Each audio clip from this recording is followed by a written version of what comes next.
Volunteers have been getting stuck in to restore the lost orchards of Sussex. Now, since the 1950s, it's estimated that 80% of traditional orchards in Sussex have disappeared. Today, new saplings were planted in West Sussex as part of a project to save an important part of the landscape. Mark Sanders explains. They're turning back time with a shovel, restoring a lost landscape. These volunteers are helping to plant more than 100 apple saplings.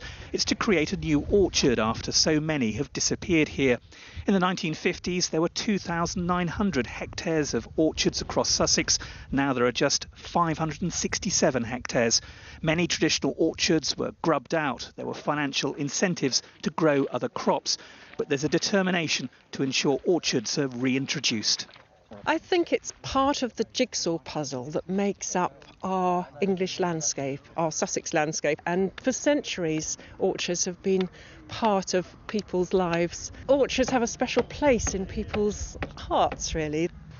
Old orchards have been disappearing at such an alarming rate, they're now classified as rare wildlife habitat. The West Weald Landscape Project is helping restore orchards like the ones lost here at Curdford in West Sussex. These old trees are now joined by young growth. Curdford was a major centre for apples in the 20th century. It saw the first fruit growers cooperative in the country. Curdford is an area that's ideally suited for orchards. In the last century, it was very prolific with orchards. I spent an awful lot of time in orchards as a child, and I've got very fond memories of them. And I might even catch some local rascals up the trees scrumping like I did when I was a kid. They're putting in old Sussex apple varieties like Egremont Russet and Sussex Mother. A local supermarket has donated money to the project and staff have been helping plant a permanent part of the landscape.